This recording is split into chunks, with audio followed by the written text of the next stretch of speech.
ঘর দিয়ে আগুন পুড়িয়ে দিল, সামানপত্র সব লুট করে নিয়ে গেল। আমরা পরে জাহাজ পাঠিয়ে জাহাজে আসলাম, 3টে জাহাজ পাঠিয়ে বাংলাদেশ হিন্দু আসার জন্য। যখন দাঙ্গা হয়, মহাত্মা গান্ধী গেছে, সঙ্গে জীবন সিং গিয়েছে এবং ঠক্কর বাবাজি গেছে। জীবন সিং ওজন ছিল 8 মণ।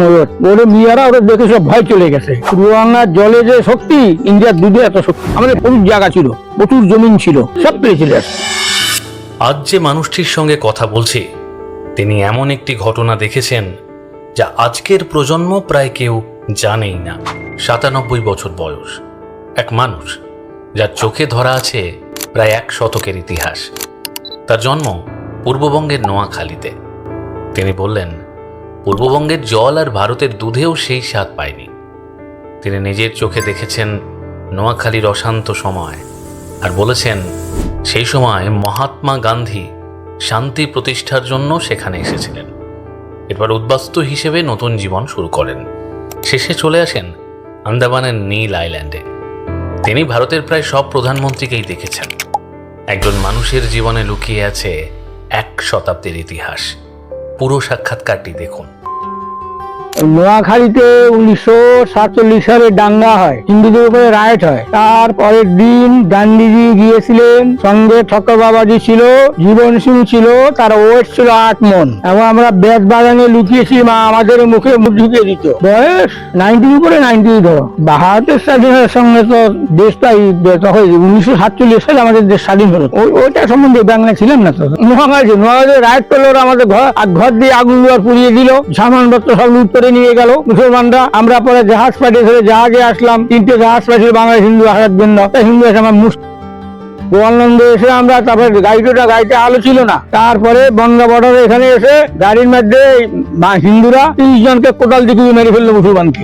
পরে আবার ওখান থেকে আমাদের শিয়ালদা নিয়ে গেল, ক্যাম্পে নিয়ে গেল, বাঁকুড়ায় চলে গেলাম। যখন দাঙ্গা হয়, মহাত্মা গান্ধী গেছে, সঙ্গে জীবন সিং গিয়েছে এবং ঠক্কর বাবাজি গেছে। জীবন সিং ওজন ছিল 8 মণ। ওরে মেয়েরা ওরা দেখে সব ভয় চলে গেছে। হাতে এরকম মোটা হাতে ছিল বাসের, এরকম বড়, ওরা দেখে ভেঙে গেছে। এখনো আছে আমাদের পূর্ব বাংলার জলে যে গুণ, ইন্ডিয়ার দুধে সেই গুণ নেই। পূর্ব বাংলার জলে যে শক্তি, ইন্ডিয়ার দুধে এত শক্তি নেই। মোদিও মন টানি না, ওই বাংলার জন্য আমাদের মন টানি না। সেটি ছোট অনুভব কিভাবে করবো? একই ছিল। আমরা যখন গাড়ি থেকে গোয়ালন্দ থেকে স্টিমারে এসে গোয়ালনগর থেকে এসে গোয়ালন্দ থেকে গাড়িতে উঠলাম, রাত্র 10টা না 11টা গাড়ি চাল, গাড়িতে আলো ছিল না। সেই ভোরবেলা দেখলাম 15-16 জন লোক ঢুকলো গাড়ির মধ্যে। ওদের মুসলমান 18 জনকে কোদাল দিয়ে কবিয়ে মারলো। মুসলমানদের হিন্দুরা মেরেছে। তারপর যখন বেনাপুল এসে নামলাম, তখন দেখলাম মুসলমান নামলো, ছোট বড় বুড়ো মানুষেরা লাঠি দিয়ে 15-20টা মুসলমানকে মেরে ফেললো। সব পেয়ে চলে আসছে। আমাদের প্রচুর জায়গা ছিল, প্রচুর জমিন ছিল, সব কাকাদের দিয়ে আসছে, কাকারা পরে আসছে। গঙ্গানের পেলটা পরে যখন আসলাম, তখন আমাদের সঙ্গে বরিশালে ভদ্রলোক ছিল, নাম হলো হেমন্ত বিশ্বাস। টাকা লোক আগের দিন রাজনীতি করতো। তাই আমাদের জন্য উনি বনগাঁ রেল লাইনে সবাইকে বসিয়ে দিল। ধর্মঘট ওখান থেকে আসলেন রেণুকা চক্রবর্তী, মিনিস্টার ছিল। উনি এসে আমাদের অনুরোধ করলে, আপনারা উঠে যান, শিয়ালদা গেলে আপনারা খাওয়া পাবেন। ওনাদের আমরা শিয়ালদা চলে গেলাম। শিয়ালদা গিয়ে দেখি আমাদের খাওয়া দাওয়ার ব্যবস্থা। তারপর আমাদের ক্যাম্পে নিয়ে গেল। উল্টাডাঙ্গা ক্যাম্পে আমরা ঢুকবো না, 3 দিনের জন্য আমাদের ক্যাম্পে রাখলো। ওখান থেকে আমাদের বাঁকুড়া নিয়ে গেল, বিষ্ণুপুরে নিয়ে গেল, লরি করে গেলাম। যার পরে রাত্রে লরি আমাদের 8টা-9টার সময় দেখি রাস্তায় গাড্ডা জল জমে রয়েছে। ওই জল দিয়ে রাত্রে রান্না বান্না হলো। তারপরের দিন আমাদের তাবু দিল। দিয়ে আবার জল যখন শুকিয়ে গেলে দেখলাম খরায় চৈত্র মাসের দিকে উপরে সব মানুষের মাথা ছিল নিচে। আমার জীবনে কষ্ট আসেনি, খাওয়া দাওয়ায় কোনো কষ্ট আসেনি। আমরা কলকাতায় ভালো ছিলাম, এখানেও ভালো আছি।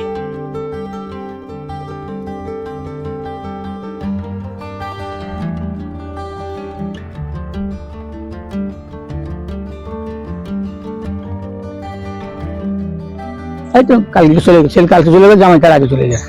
না কোনো জায়গায় মিস না। আমি আন্দামানে এখন মিস। আন্দামানে সরকার যখন চুরি রাখার বদমাইশ কিছু নাই। তোমার ব্যাগটা ফোনটা ফেলে দাও, কেউ নেবে না, আমরাই নেবো।